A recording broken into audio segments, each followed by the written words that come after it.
You'll like him when he's angry. Let's talk about The Incredible Hulk, the second entry in the MCU. As we see, scientist Bruce Banner lives in the shadows, cut off from the world, cut off from the woman he loves, and scouring the planet for an antidote to the unbridled force of rage in him. But with military masterminds who dream to exploiting his power, force him back into civilization, he finds himself face to face with his most formidable foe, the Abomination, a nightmarish beast of pure aggression whose powers match the Hulk's own. And what's interesting about this film is that this is pretty much considered the black sheep in the MCU in a way. Because it is either the one that is forgotten, or for some reason many people don't think this is canon due to the Universal stuff, due to recastings, due to not much stuff from this film being mentioned. And with how this film is, it is just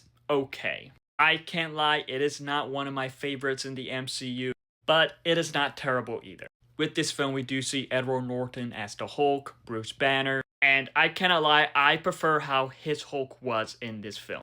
This was my favorite version of the Hulk.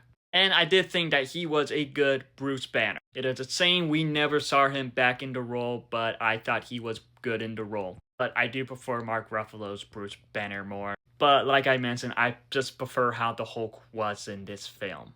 But with this film, we also do see Liv Tyler as Betty Ross, William Hurt as General Ross, and Tim Roth as the Abomination. And with the cast, I do think they did good with what they were given, but unfortunately not many of them just stood out to be memorable in their roles. Like from this film, Tim Roth and William Hurt were pretty much the standouts as their characters. With this movie, I did like how it showed the origin in the opening credits. I thought that worked pretty well. That was a very interesting choice. And I really liked how there was a bit of a horror aspect with the Hulk, especially in the beginning part. That was super fascinating and that was done pretty well.